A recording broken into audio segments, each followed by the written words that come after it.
Hello నమస్తే. నేను journalist Srinivas. ఈరోజు సాక్షి పేపర్లో పంట కోతలు తూతూ మంత్రంగా పంట నష్టం అంచనాలు ఈ క్రాప్ను గాలికొదిలేసిన కూటమి ప్రభుత్వం అని మొన్నొచ్చిన తుఫాన్లో దాదాపు లక్షల ఎకరాల పంట నష్టపోయారు. రైతులు కన్నీళ్లు తుడిచే కార్యక్రమం విషయంలో కూడా ప్రభుత్వం ఈ పంట కోతల్ని పంట నష్టపోయిందని లెక్కేసే దాంట్లో కూడా కోతలేస్తుంది. గతంలో జగన్మోహన్ రెడ్డి గారు ఉన్నప్పుడు 2019లో ఈ క్రాప్ సిస్టమ్ అని ఉండేది. అంటే పంట వేసిన రైతుకు సంబంధించి ఏ సర్వే నెంబర్లో ఎంత విస్తీర్ణంలో ఏ పంట వేసిండు అనేది ఆన్లైన్లో నమోదు చేసుకునేది. ఆ నమోదు చేసుకున్న తర్వాత దాన్ని బట్టి వాళ్ళకి పంట రుణాలు కానీ, ఇన్సూరెన్సు బీమా కల్పించడం కానీ, ఇన్పుట్ సబ్సిడీ ఇవ్వటం కానీ, ఇట్లాంటి తుఫాన్ నష్టం జరిగితే దాని నష్టపరిహారానికి అంచనా వేయడానికి కానీ ఒక లెక్క అనేది వాళ్ళ దగ్గర ఉండేది. పదే పదే చంద్రబాబు నాయుడు గారు ఆర్టీజీఎస్ రియల్ టైమ్ గవర్నెన్స్ అంటారు, వాట్సాప్ గవర్నెన్సీ, ఈ గవర్నెన్సీ నడుస్తుంది అంటారు. కానీ వాళ్ళ దగ్గర డాటా లేదు. ఇప్పుడు జగన్మోహన్ రెడ్డి తీసుకొచ్చిన ఈ క్రాప్ సిస్టమ్ని దశల వారీగా ఎత్తేసే కార్యక్రమం చేస్తున్నారు. మొన్న తుఫాన్ వస్తే దాన్ని అంచనా వేసే కార్యక్రమానికి కనీసం డాటా లేదు వాళ్ళ దగ్గర. ఈ డాటా తెలుగుదేశం పార్టీ నాయకుల ఇళ్ళ దగ్గర కూర్చొని అగ్రికల్చర్ ఆఫీసర్లు నమోదు చేస్తున్నారు. అంటే ఆయన ఇచ్చిన స్టేట్మెంట్ ప్రకారం ఆ తెలుగుదేశం పార్టీ గ్రామ నాయకుడో, మండల నాయకుడో, గ్రామ అధ్యక్షుడో, లేదా అక్కడ ఇన్ఫ్లుయెన్స్ ఉన్న పర్సనో ఇంట్లో కూర్చొని అంచనా నమోదు చేసే కార్యక్రమం. అంటే నచ్చిన రైతు అయితే ఒక రకంగా, నచ్చని రైతు అయితే ఒక రకంగా వాళ్ళ పార్టీ పార్షియాలిటీతో నమోదవుతుందట. దీనిపైన కోతలు జరుగుతున్నాయని చెప్పి సాక్షి పేపరు ఒక వార్తనిచ్చింది. దీనిపైన ఇదే వార్త పైన ఆంధ్రజ్యోతి జగన్మోహన్ రెడ్డి పర్యటన ఉంది కృష్ణా జిల్లాలో. అంతా అయిపోయిన తర్వాత జగన్మోహన్ రెడ్డి వస్తాడు అని చెప్పి ఒక వార్తను రాసింది. అంతా అయిపోయాక జగన్ రాక నేడు కృష్ణా జిల్లాలో మాజీ సీఎం పర్యటన, విడిది నేత విమర్శల హోరుతో కదిలిన వైసీపీ నేత అని చెప్పి అంతా అయిపోయిందట. అంటే నష్టం జరగడం అయిపోయింది, నష్టపరిహారం కూడా ఇచ్చినట్టు ఆంధ్రజ్యోతి రాసింది. ఏమైపోయింది? అంతా నష్టపోవటం అయిపోయింది. రైతులు నష్టపోవటం, ప్రభుత్వం ఆదుకునే కార్యక్రమం ఇప్పుడు నష్టపోవటం ఒకటే అయింది తుఫాన్లో. దాన్ని ఏ రకంగా రైతులను ఆదుకోవాలని ప్రభుత్వం, ముఖ్యమంత్రి గారు లండన్ వెళ్ళిపోయారు. 5 రోజుల కార్యక్రమం. నేను 10 లక్షల కోట్ల పెట్టుబడులు వేస్తా, 10 లక్షల కోట్ల పెట్టుబడులు వచ్చినాయి, 7,00,000 ఉద్యోగాలు వచ్చినాయని లోకేష్ గారు ఏసీ రూమ్లో కూర్చొని చెప్తున్నారు. మరి అక్కడ వరదలో కొట్టకపోయిన పంట రైతులకు సంబంధించి నష్టాన్ని ఏ రకంగా వాళ్ళకి హెల్ప్ చేయాలి, సాయం చేయాలి? ఇప్పుడు అది పూడ్చే నష్టం కాదు. వాస్తవంగా ప్రభుత్వం అంతో ఇంతో, ప్రభుత్వానికి సంబంధించిన మంత్రులు, ఎమ్మెల్యేలు, అధికారులు ఆ 2 రోజులు హడావుడి చేసి దాని తర్వాత గాలికి వదిలేసి వాళ్ళని వెళ్తే, ఇప్పుడు కనీసం మరి ప్రతిపక్ష నాయకుడిగా, ప్రతిపక్ష పార్టీ అధ్యక్షుడిగా జగన్మోహన్ రెడ్డి పర్యటనో లేదా పరామర్శ చేస్తాను అనుకోండి. దానివల్ల అంతో ఇంతో ప్రభుత్వం పైన ఒత్తిడి వస్తే ప్రభుత్వం ఈ క్రాపు లేదంటే పంటల నష్టపరిహారాన్ని అంచనా విషయంలో కొంచెం చురుకుగా వ్యవహరించే అవకాశం ఉంటుంది. దాన్ని రాయకుండా అంతా అయిపోయిన తర్వాత నువ్వెందుకు వస్తున్నావు అన్నట్టు అసలు రావటమే తప్పు. జగన్మోహన్ రెడ్డి రైతులను ఎట్లా పరామర్శిస్తాడు అనే పద్ధతిలో ఈయన వార్త రాసిండు. ఇక ఈనాడు పేపర్ అయితే ఇక లండన్లో మొత్తం సంచులు భుజాలు వేసుకొని వస్తుండు చంద్రబాబు నాయుడు గారు, వేల కోట్ల రూపాయలు. ఇవన్నీ వరదలో, తుఫాన్లో నష్టపోయిన రైతులకు సంబంధించి ఏమైనా కడుపు నింపే కార్యక్రమం కాదుగా. వరదలో, తుఫాను వల్ల నష్టపోయిన రైతుల గురించి, వాళ్ళ కన్నీళ్ల గురించి వార్తలు రాయట్లేదు కొన్ని పత్రికలు. కనీసం వాళ్ళ నష్టపరిహార అంచనా విషయంలో ప్రభుత్వానికి కానీ, అధికారులకి ఏమైనా సూచనలో, సలహాలో, లేదా రైతులు చెప్తున్న అంశాలో, వాళ్ళ సమస్యలో, వాళ్ళ ఆవేదనలో కనీసం రిజిస్టర్ చేసే పరిస్థితి లేదు, ప్రభుత్వం దృష్టికి తీసుకొచ్చే పరిస్థితి లేదు. ఇక అంతో ఎంతో రేపో మాపో ఒకళ్ళ ప్రతిపక్ష నాయకుడు వచ్చి తిరిగితేనన్న ఒత్తిడి వస్తుందని దాన్ని అప్రిషియేట్ చేయకపోగా అసలు నువ్వు రావటమే ఎక్కువ, విడిది నేత అని చెప్పి ఒక పేరు పెట్టారు. ఇక విడిది నేతలు లేదంటే వలస నేతలు అనే దానికి కాడికి వస్తే అధికారం ఉన్నప్పుడు ఒక రకంగా, అధికారం పోయిన తర్వాత ఒక రకంగా మనం చూస్తూనే ఉన్నాం. ఆంధ్రప్రదేశ్ ఏర్పడిన నుంచి ఆంధ్రప్రదేశ్ల ప్రజల దురదృష్టం అది. అక్కడ ఉన్న అన్ని పార్టీల నాయకులు, చంద్రబాబు నాయుడు గారు 2019లో ఓడిపోయిన తర్వాత కోవిడ్ లాంటి పెద్ద మహమ్మారి వస్తే హైదరాబాద్లో కూర్చొని మాట్లాడింది తప్ప అక్కడికి వెళ్ళలే. Real time governance, experience, vision ఉన్న నాయకుడు కనీసం దానిపైన సూచనలు, సలహాలు, ప్రజలకు జాగ్రత్తలు చెప్పే కార్యక్రమం కూడా చేయలేదు. వీళ్ళు ఇప్పుడు చెబుతారు విడిది నేత జగన్మోహన్ రెడ్డి వస్తే. సరే, ఆయన విడిది నేత లేకపోతే అసలు నేత, ప్రజల నేత, ప్రజల్లో ఉంటాడా లేదా పక్కన పెడితే ఇష్యూ ఏంటి? పంట నష్టపోయిన రైతులు ఉన్నారు. వాళ్ళకి ఏదైనా పరిహారం ఇచ్చే విషయంలో ఇటు పత్రికలు, టీవీ ఛానళ్ళు, ప్రతిపక్షాలు, ప్రజా సంఘాలు వాళ్ళకి అండగా ఉండాలి, ప్రభుత్వం పైన ఒత్తిడి చేయాలి. ఈ బురద జల్లే కార్యక్రమం చేస్తున్నాయి కొన్ని పత్రికలు. ఈరోజు ఈనాడు, ఆంధ్రజ్యోతి ఈ 2 జగన్మోహన్ రెడ్డి రావటమే తప్పు అన్నట్టు ఇక అంతా అయిపోయింది, ఏముంది అంతా అయిపోవటం అంటే ఏమైపోయింది, ఎక్కడైపోయింది? ఇప్పుడు కదా ఉంది, తుఫాన్ అయిపోయింది, నష్టం అదే ఉంది కదా. ఆ నష్టాన్ని భర్తీ చేసే కార్యక్రమం ప్రభుత్వం చేయాలి కదా. అసలు వాళ్ళు దాన్ని మర్చిపోయారు. 3 నాయకులు, పవన్ కళ్యాణ్ గారు, లోకేష్ గారు, చంద్రబాబు నాయుడు గారు కంప్లీట్ వాళ్ళ పనులు వేరే ఉన్నాయి. ఇది ఒక వార్త ఆంధ్రజ్యోతికి సంబంధించి.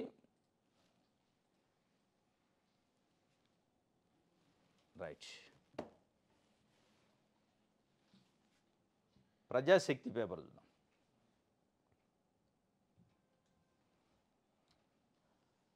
ఆ గ్రామాలను బుగ్గి చేస్తారా? పచ్చని పొలాల్లో ఆయుధ డిపో వద్దు, గ్రామసభ వద్దని క్యాబినెట్లో తీర్మానించిన చెల్లదు. బాధిత గ్రామాల్లో పర్యటించిన వామపక్ష నేతలు. పచ్చని పంట పొలాల్లో నేవీ ఆయుధ డిపో ఏర్పాటు చేయొద్దని సిపిఎం రాష్ట్ర కార్యదర్శి వి శ్రీనివాసరావు, సిపిఐ కేంద్ర కమిటీ సభ్యులు అక్కినేని వనిజ, ఇతర వామపక్ష పార్టీల నేతలు ప్రభుత్వాన్ని డిమాండ్ చేశారు. 5 గ్రామాల ప్రజలు జీవితాలను బుగ్గిపాలు చేయాలని చూస్తే ఊరుకోబోమని హెచ్చరించారు. ఆయుధ డిపో వద్దని గ్రామసభలో తీర్మానించాక క్యాబినెట్లో తీర్మానించిన చెల్లదన్నారు. గిరిజనులకు వామపక్షాలు అండగా ఉంటాయని భరోసా ఇచ్చారు. ఏలూరు జిల్లా జీలుగుమల్లి మండలం వంకవారిగూడెం పంచాయతీ పరిధిలోని వంకవారిగూడెము, దాట్లవారిగూడెము, రమణక్కపేట, మడకం వారిగూడెం, సీతం, కొత్తసీమల వారిగూడెము పరిధిలో 1166 ఎకరాల భూమి, పచ్చని పొలాలు. జీలుగుమిల్లి అని చెప్పి గోదావరి, పశ్చిమ గోదావరి జిల్లాకు సంబంధించి తెలంగాణ బార్డరు, మంచి సారవంతమైన భూములు. 1166 ఎకరాల కోసం ఒక 4-5 గ్రామాల పైన ఎక్కుపెట్టారట. ఆ గ్రామాలకు సంబంధించిన గ్రామ పంచాయతీ, గ్రామ సభ అంటే మన దేశానికి పార్లమెంట్ ఎట్టడం, రాష్ట్రానికి శాసనసభ ఎట్టడం. వాళ్ళు ఒక తీర్మానం చేస్తే దాంట్లో హైకోర్టు కానీ, సుప్రీంకోర్టు కానీ, పార్లమెంటు, అసెంబ్లీ ఇంటర్వ్యూన్ కావడానికి కూడా అవకాశం లేదు. అంటే గ్రామ పంచాయతీ చట్టం అట్లుంది. గ్రామ సభ చేసి తీర్మానం చేశారు మెజారిటీ ప్రజలు. గ్రామ సభ అంటే గ్రామంలో 18 సంవత్సరాల నిండిన ప్రతి పౌరుడు, ఓటరు, సభ్యుడే అందులో. అంటే మెజారిటీ గ్రామ ప్రజలు మా భూములు ఇవ్వం, మా భూములు ఇస్తే మేము నష్టపోతాం, మా జీవితాలపైన దాడి చేయొద్దు, మా గ్రామాల్లో బుగ్గిపాలు చేయొద్దు అని చెప్పి తీర్మానం చేస్తే, లేదు మీ తీర్మానం బుట్టదాఖలు చేస్తాం, ఏదైతే పీపీపీ పద్ధతిలో మెడికల్ కాలేజీని వద్దని ప్రజలు, ప్రజా సంఘాలు, పార్టీలు మొత్తుకుంటున్నాయి, ప్రైవేట్కి అప్పచెప్పదని. లేదు అది ప్రైవేట్ అనరు, పీపీపీ అంటారని దానికి ఒక ముద్దు పేరు పెట్టారు. సేమ్ అట్లే నేవీ ఆయుధ ఫ్యాక్టరీ పెడతారట. రైతుల భూముల్లో తెచ్చి నేవీ ఆయుధ ఫ్యాక్టరీ పెడతారంటే సిపిఎం, సిపిఐ పార్టీలు, ప్రజా సంఘాలు నిన్న ఆ గ్రామాలను సందర్శించి అంతో ఇంత ఈ మధ్యకాలంలో కమ్యూనిస్ట్ పార్టీ, లెఫ్ట్ పార్టీలు ఈ ప్రైవేటీకరణ పైన, ఇట్లాంటి భూములు గుంజుకునే దానిపైన ప్రజలకు ఇష్టం ఉన్నా ఇష్టం లేకపోయినా బలవంతంగా భూములు లాక్కొని అక్కడ వాళ్ళకి సంబంధం లేని ఫ్యాక్టరీలు పెట్టు వాళ్ళని కాలుష్యం పాలు చేసే దాంట్లో, అది బల్క్ డ్రగ్ పార్క్ కావచ్చు, ఇట్లాంటి నేవీ ఆయుధ ఫ్యాక్టరీ కావచ్చు, ఇట్లాంటి విషయంలో స్ట్రాంగ్గా ఎట్లాంటి రాజకీయ ఉద్దేశాలు లేకుండా మాట్లాడుతున్న అంతో ఎంతో సంఘాలు, పార్టీలు ఉన్నాయంటే లెఫ్ట్ పార్టీలు, ఇట్లాంటి ప్రజా సంఘాలు. వైఎస్ఆర్సీపీ, సాక్షి పేపర్ అంటే వాళ్ళకు ఒక పొలిటికల్ ఎజెండా ఉంటుంది. ఎందుకంటే వాళ్ళు 5 సంవత్సరాలు పరిపాలన చేశారు కాబట్టి వాళ్ళు అధికారంలోకి వస్తే ఏం అడ్డం వస్తుందని చాలా జాగ్రత్తగా ఆలోచించి మాట్లాడే విధానం. ప్యూర్గా ప్రజల కోసం మాట్లాడుతుంటే అంత ఇంత వీళ్ళని కన్సిడర్ చేసే పరిస్థితి లేదు ప్రభుత్వం.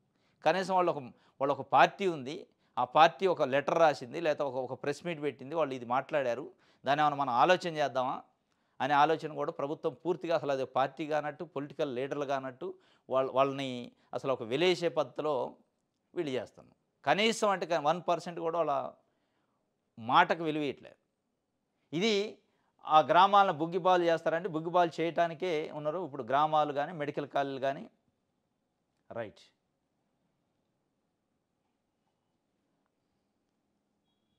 ఆంధ్రప్రభ 10 లక్షల కోట్ల పెట్టుబడులాట, 7.5 లక్షల jobs.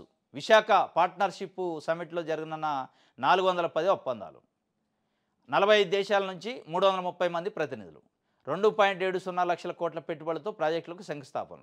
Double engine bullet train సర్కారు వల్లే రాష్ట్రానికి భారీ పరిశ్రమలు విద్వేషాలతో రెచ్చగొడుతున్న వైకాపా వాస్తవాలను ప్రజల ముందు ఉంచుతున్నాం. ఈ నెల 14, 15 తేదీల్లో సిఐఐ సమ్మిట్కు సన్నాహక చర్యలు కోసం మీడియా సమావేశంలో మంత్రి నారా లోకేష్ గారు మాట్లాడిండు. 10 లక్షల కోట్ల పెట్టుబడులు వస్తాయట.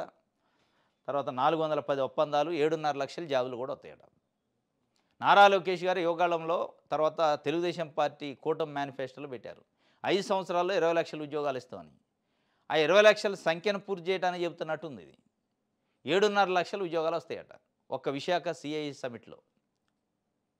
ఇక అయిపోయి 20 లక్షల్లో 7.5 పోయినాయి. అంతకుముందు ఒక 4.5 లక్షలు ఆల్రెడీ వచ్చినాయి అన్నాడు.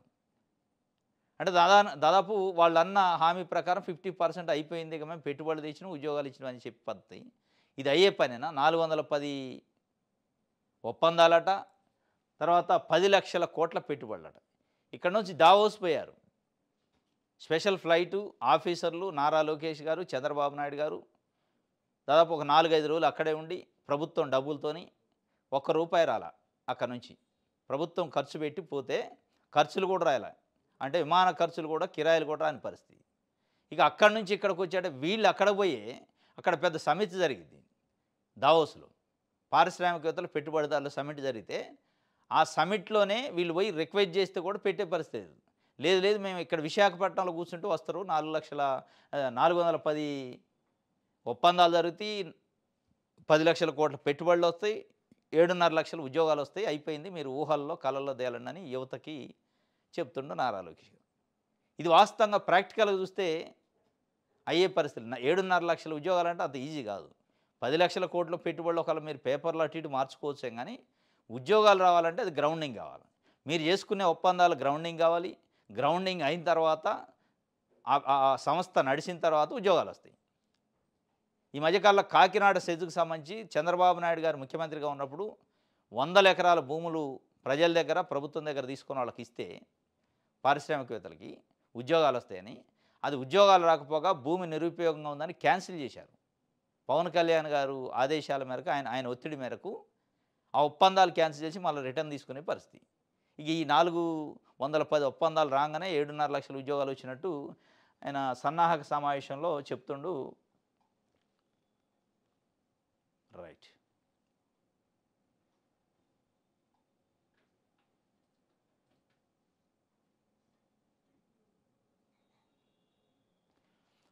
మద్యం ముడుపులపై ప్రమాణానికి మేము సిద్ధం, ఇందుకు జగన్ సిద్ధమా? అసెంబ్లీకి రాకుండా బయట డ్రామాలు ఎందుకు? సరైన సమయంలో వాస్తవాలు బయట పెడతాం. మీడియా సమావేశంలో మంత్రి నారా లోకేష్ గారు అంటాడు మద్యం ముడుపులపై ప్రమాణానికి మేము సిద్ధం. అసలు రాజకీయ నాయకులు అది ఎవరైనా కానీ, లోకేష్ గారు కానీ, జగన్మోహన్ రెడ్డి కానీ, చంద్రబాబు నాయుడు గారు, పవన్ కళ్యాణ్ కానీ, రాజకీయ నాయకుడు ప్రమాణం అంటే ప్రమాణ సిగ్గుతో తలదించకూడదు. అసలు మీకు ప్రమాణం చేసే నైతిక హక్కు ఎక్కడిది? ఈ విషయంలో కదా, ఏ విషయంలో కూడా ప్రమాణము రాజకీయ నాయకులు అంటున్నారు అంటే అసలు మీకు ప్రమాణం చేయడానికి మీరు నిజాలు చెప్తే కదా. ఇప్పుడన్నా నిజాలు తక్కువ చెప్తారు, అబద్ధాలు ఎక్కువ చెప్తారు. ఇక ప్రమాణం చేస్తాను నేను మద్యం కుంభకోణం విషయంలో నాకు ముడుపును ముట్టలేదని, దానికి మళ్ళీ జగన్మోహన్ రెడ్డి వచ్చి ప్రమాణం చేస్తారా అంటాడు. జగన్మోహన్ రెడ్డి మద్యం కేసులో లేడుగా. ఉన్నది జోగి రమేష్ విజయవాడ కనకదుర్గ అమ్మవారి సాక్షిగా ప్రమాణం చేసిండు కుటుంబంతో పోయి. ఆ రోజు ఆయన సవాల్ కూడా ఇచ్చినాడు. నారా లోకేష్, చంద్రబాబు నాయుడు వచ్చి దీనికి ప్రమాణం చేస్తారు, నాకు ఈ మద్యం నకిలీ మద్యంకు సంబంధించి సంబంధాలు లేవని ఆయన ఆల్రెడీ చేసిండు. ఇక మద్యం కుంభకోణం ముడుపులని ఈయన కొత్తగా బయటకు వచ్చిండు. వాస్తవంగా Tammallapalli incharge, Telugu Desam party incharge, ఆయన బీఫామ్ తీసుకునేటప్పుడు ఎద్దెపల్లి జనార్దన పక్కనే ఉండు, ఇంకొక నాయుడు పక్కనే ఉండు, లోకేష్ గారితో ఫోటోలు ఉన్నాయి. అసలు ఈ సంబంధాలు చెప్పట్లేదు. ఇన్ని రోజులు నకిలీ మద్యం పైన పెద్ద ఎత్తున ప్రచారం జరుగుతుంటే, అలాంటి నేను మాజీ మంత్రి జోగి రమేష్ని అరెస్ట్ చేస్తే అసలు మాకు వాళ్ళకున్న సంబంధం ఏదని చెప్పలేకపోతే, తెలుగుదేశం పార్టీ కండువా కప్పుకొని జనార్దనరావు నిలబడితే బీఫామ్ ఇస్తే వీళ్ళు పక్క నుండి అసలు ఆ సంబంధాలు ఏంటి? అసలు ఆయన తెలుగుదేశం పార్టీయా, వైసీపీయా? జోగి రమేష్తోని తెలుగుదేశం పార్టీ నాయకులకి ఎందుకు సంబంధాలు ఉన్నాయి? ఈ నకిలీ మద్యం విషయంలో అంటే మకిలీ పైన తెలుగుదేశం పార్టీలో ఒక్క నాయకుడు అంటే ఒక నాయకుడు సమానం చెప్పట్లేదు. కానీ ఆయన బయటకు వచ్చి నేను ప్రమాణం చేస్తా అంటాను. చేస్తారు. మీ ప్రమాణాన్ని అసలు ప్రజలు నమ్ముతారా? రాజకీయ నాయకుడు ప్రమాణం చేస్తాడంటే ఈ ప్రకటనల ప్రమాణాలు, నిజమైన ప్రమాణాలు చేస్తే ఎవరు ఆపుతున్నారు మిమ్మల్ని? పోయి చేయండి. జగన్మోహన్ రెడ్డి చేస్తారా చేయడం వాళ్ళ నైతికత. ఒకవేళ ఆయనకి ముడుపులతో సంబంధం ఉందా లేదా అది సెకండరీ. మీరు లేదు అని ప్రూవ్ చేసుకుంటున్నారు, చేసుకోవాలనుకుంటున్నారు, కడిగిన ముత్యం లేక బయటికి రావాలనుకుంటున్నారు. మీ మీద మరక లేకుండా తుడుచుకోవాలనుకుంటున్నప్పుడు మీరు పోయి చేయండి. కుటుంబంతో సహా మన జోగి రమేష్ పోయి చేసినట్టు మీరు చేస్తుంటే ఎవరైనా వద్దంటారా? ఆపుతున్నారా? మళ్ళీ దీనికి సవాళ్ళు జగన్మోహన్ రమ్మను. మీరు నిజాయితీ ఉంటే మీకు ఏ ముద్ర లేకపోతే ఏ మరక లేకపోతే వెళ్ళి చేయొచ్చు. దాంట్లో తప్పేముంది? చేయరు. ఇక ఆ లింక్ జగన్మోహన్ రెడ్డి సిద్ధమా అన్నాడంటే నేను చేయడానికి సిద్ధంగా లేనని చెప్పినట్టు.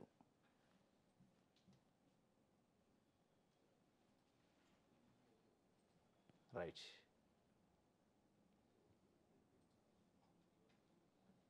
ఈనాడు చూద్దాం. రైట్.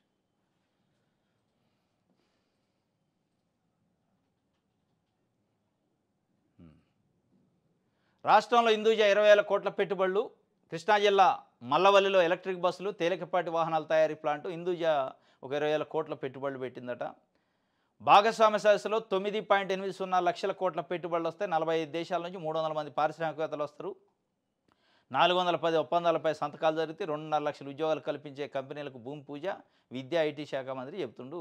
ఈడ 9,80,000 కోట్ల పెట్టుబడులట, ఆడ 10 లక్షలు చెప్పిండు. ఆడ 7.5 లక్షల ఉద్యోగాలంటే ఈడ 2.5 లక్షల ఉద్యోగాలని చెప్పి ఒక వార్తనిచ్చారు. అసలు ఇక్కడెక్కడ రైతులు తుఫాను ఎఫెక్ట్తో నష్టపోయిన రైతుల గురించి ఒక్కడంటే ఒక్కడు వార్త రాయాలి. ఈనాడు కానీ ఆంధ్రజ్యోతి. చెట్ల కింద చదువులు. కర్నూలు జిల్లా ఎమ్మిగన్నూరు పట్టణంలోని మాచాని సోమప్ప బాలికల జిల్లా పరిషత్ ఉన్నత పాఠశాలలో 6 నుంచి 10వ తరగతి వరకు 3,356 మంది బాలికలు విద్యను అభ్యసిస్తున్నారు. రాష్ట్రంలో అత్యధికంగా విద్యార్థులు ఉన్నది ఇక్కడే. పాఠశాలలో 44 గదులు ఉంటే అవి ఏమాత్రం పిల్లలకు సరిపోవడం లేదు. ప్రధాన ఉపాధ్యాయులు పీఈటీ స్టాఫ్ రూమ్ కోసం 4 గదులు వినియోగిస్తున్నారు. 40 ఏళ్ల కిందట నిర్మించిన 8 గదుల్లో పెచ్చులు ఊడుతున్నాయి.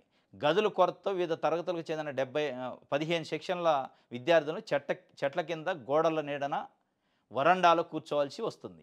కర్నూలు జిల్లా ఎమ్మిగన్నూరు పాఠశాలలో 3,356 మంది విద్యార్థులు అంటే బాలికలే ఉన్నారు.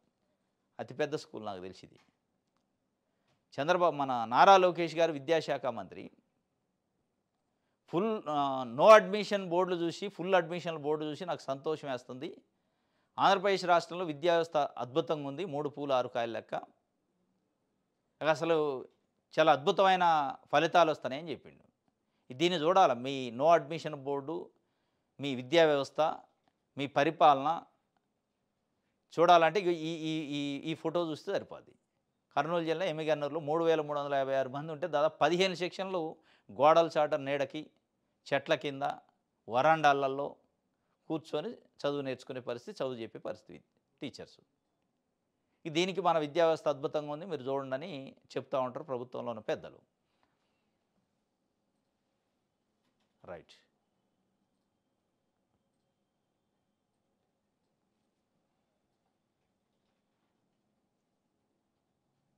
దిశ పేపర్.